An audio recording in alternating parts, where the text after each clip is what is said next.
Olá pessoal, sejam bem-vindos de volta ao canal e hoje mais uma vez vamos abrir a caixa de Pandora. Hoje para falar sobre o documentário Isabela, o caso Nardoni, que estreou na Netflix. E esse documentário estreou 2 meses após a ré desse caso passar para regime semiaberto. E antes de você continuar ouvindo essa história, eu vou pedir para você não se esquecer de deixar um like aqui para mim, também se inscrever no meu canal.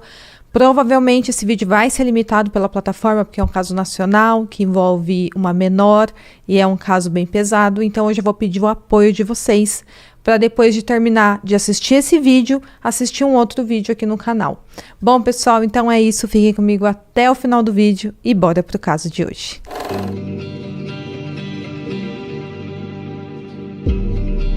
Então, já no começo eu vou falar um pouco sobre a minha visão do documentário. Eu achei esse documentário bom, mas eu achei que poderia ter trazido mais detalhes do caso e deixado menos lacunas. Eu imaginei que esse documentário viria para expor o que não tinha sido exposto ainda sobre esse caso, para elucidar ainda mais tudo o que tinha acontecido, mas eu achei que aconteceu ao contrário. Muitas pessoas que assistiram ao documentário ficaram com mais dúvidas do que respostas.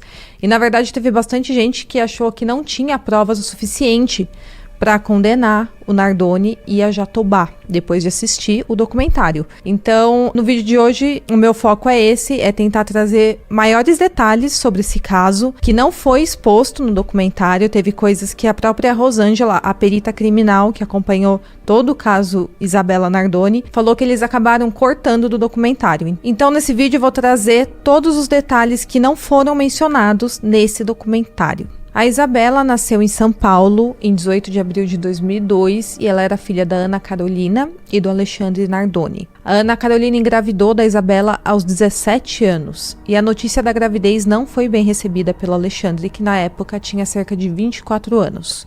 Porque na época ele estava tentando ingressar na faculdade de Direito. E realmente o relacionamento deles acabou não dando certo. O Alexandre terminou o relacionamento com a Ana Carolina quando a Isabela tinha apenas 11 meses. Foi necessário colocar o Alexandre na justiça para que ele pagasse a pensão alimentícia e ele pagava um valor de R$250.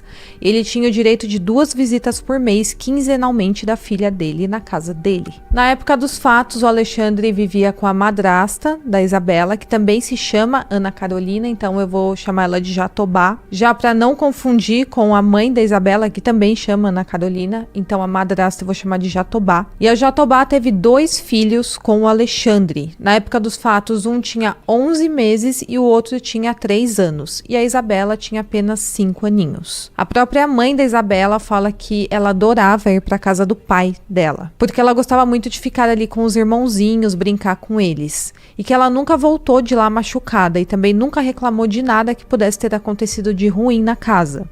Com isso, a mãe da Isabela nunca desconfiou de nada. E ela fala que sequer passou na cabeça dela o que poderia vir a acontecer com a sua filha. Porém, como todos sabem, dia 29 de março de 2008, um sábado, que a Isabela estava passando o final de semana na casa do pai e da madrasta, acabou tendo sua vida tirada após ter sido jogada de uma altura de 6 andares. Ela caiu no jardim do edifício London, que é um prédio residencial localizado na rua Santa Leocádia, número 138, na zona norte de São Paulo. Esse era um apartamento de classe média que pertencia ao pai do Alexandre. A Isabela havia ido para a casa do pai na sexta-feira e no sábado à noite, a Ana Carolina, a mãe dela, recebeu uma ligação da Jatobá falando que a Isabela tinha sofrido um acidente. Ela falava que a menina havia caído, gritava no telefone, ela caiu, e a mãe da Isabela conta que achou em um primeiro momento que a filha tinha caído na piscina. Então ela não conseguiu entender logo de cara o que a Jatobá estava querendo dizer na ligação, porque ela só gritava desesperada falando que a Isabela tinha caído. Mas aí depois falaram que a Isabela tinha caído do prédio. A Ana Carolina estava ali pertinho, ela conta, e ela foi direto pro prédio. Ela chegou antes do resgate, de tão perto que ela estava, e quando ela chegou, ela viu que sua filha ainda estava respirando. Então ali ela ainda teve uma esperança. A ambulância então chegou depois de alguns minutos, demorou um pouco para chegar. E nessa altura já estava todo mundo lá embaixo, tava o Alexandre, tava a Jatobá, tinha os vizinhos, o porteiro, tava todo mundo lá embaixo tentando ajudar de alguma forma. E a mãe da Isabela conta isso, ela foi no podcast e ela conta que nesse momento ela não sabia o que ela fazia. Se ela tirava a filha dela de lá, se ela tentava encostar na menina, se ela tentava ajudar de alguma forma, porque ela falou que ela ficou de mãos atadas naquele momento, sem saber o que fazer, a ambulância não chegava e ela sabe que não pode mexer quando tem algum acidente desse tipo, você não pode mexer na pessoa, senão pode piorar a situação.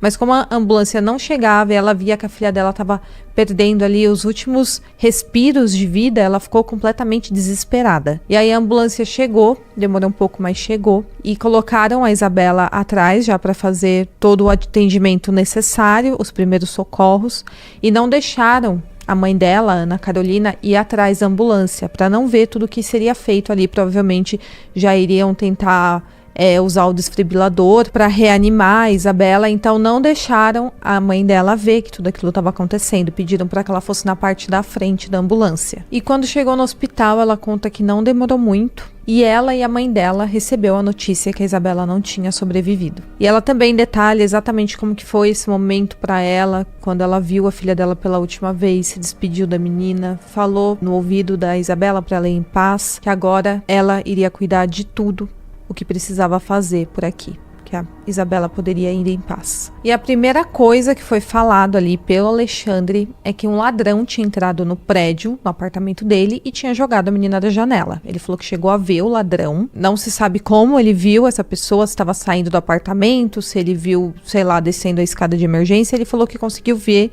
um cara de roupa preta saindo do apartamento dele. E com a suspeita que tinha um ladrão ali no prédio ou na vizinhança, a polícia isolou imediatamente todo o quarteirão e fez uma varredura em busca de identificar alguém suspeito por ali.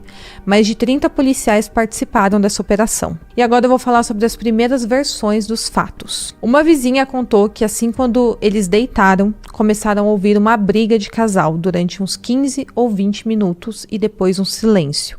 Essa briga era o Alexandre e a Jatobá discutindo. Depois desse curto intervalo, a vizinha falou que começou a escutar uma pessoa no térreo gritando, dizendo que tinham jogado a Isabela. Eles então falaram que desceram, esse casal de vizinhos, se aproximaram para verificar a pulsação da Isabela, e nesse momento ele falou que o Alexandre apareceu lá embaixo e falou que tinha um cara no apartamento e que o ladrão tinha jogado a Isabela do prédio. E ele falou que esse ladrão estava de blusa preta. O problema é que o porteiro também estava de blusa preta. Nessa primeira versão, o Alexandre descreveu o seguinte: ele falou que chegou ali no prédio com o carro. Ele deixou sua mulher e os 2 filhos mais novos no carro e subiu para colocar a Isabela, que já estava dormindo, na cama dela. O apartamento contava com 3 quartos, que era um para o casal, um para os 2 filhos mais novos e um para Isabela. Ele falou que deixou ela na cama dela e então teria descido para ajudar a carregar as outras 2 crianças. E ao voltar ao apartamento, ele diz que viu uma luz acesa do quarto dos filhos e quando entrou, viu sangue no lençol e a tela cortada. Ele falou que ele não viu a Isabela lá dentro. Ele então se aproximou com o bebê ainda de 11 meses no colo, subiu na cama, ainda com o filho mais novo no colo, e então viu a filha caída no gramado em frente ao prédio. E ele falou que entre o momento de ter colocado a Isabela para dormir na cama e ter voltado para o carro para buscar as outras 2 crianças e voltar ao apartamento novamente, teria passado de 5 a 10 minutos. Isso de acordo com o depoimento do próprio Alexandre. E nesse meio tempo, ele falou que o homem teria invadido o apartamento, jogado a Isabela, e ele falou que chegou a ver esse homem de camiseta preta fugindo do apartamento. E aqui a história já não faz o menor sentido, porque como que o Alexandre viu esse homem saindo do apartamento de camiseta preta e ele não fez nada? Para onde o homem foi? Ele cruzou com o homem saindo do apartamento dele? O próprio pai da Ana Carolina fala: por que você não se atracou com esse homem se você viu ele saindo do apartamento? Olha o seu tamanho. Então essa história já não faz sentido, porque como que ele teria visto esse ladrão saindo do apartamento dele? Ele não foi atrás do cara, ele não foi ver o que aconteceu, ele viu o cara saindo do apartamento dele, ele viu o cara no hall de entrada da casa dele. Ele não consegue explicar o que aconteceu de fato nesse momento. E a questão do horário aqui em que tudo aconteceu, esse horário que ele falou que ele voltou para a garagem, buscou os 2 filhos, ele é muito importante para esse caso, para tudo que foi revelado posteriormente. Então, mais para frente eu vou detalhar exatamente o horário de cada coisa, porque isso foi fundamental para a perícia para colocar os 2 criminosos na cena do crime. Então, no dia seguinte aos fatos, foi feita a perícia e quem foi a perita criminal desse caso foi a Rosângela Monteiro. Ela conta que o perito de plantão chegou primeiro ao local, mas percebeu que tinha algo estranho na cena do crime e por isso entrou em contato com ela. Ela conta que chegou ao local achando que seria um caso de roubo seguido de morte, e ela falou que inicialmente achava que era um crime patrimonial e que a criança tinha sido jogada durante o intervalo, que o pai foi buscar o restante das crianças no carro, que era a versão do Alexandre dos fatos. Ela falou então que a primeira coisa que ela perguntou é se a criança tinha sido ferida antes de ter sido jogada. E aí falaram que não. Mas ela falou que logo quando ela entrou no apartamento, logo de cara, no corredor de entrada, ela viu pingos de sangue, ali bem perto da soleira da porta, indicando que alguém tinha entrado no apartamento pingando sangue, ou seja, alguém ferido tinha entrado no apartamento. E esse pingo de sangue foi analisado e ele era da Isabela. E a perita Rosângela fala que pela morfologia do pingo, ou seja, pelo formato daquele pingo, ficou claro que a Isabela não entrou andando no apartamento, e sim carregada nos braços pelo pai.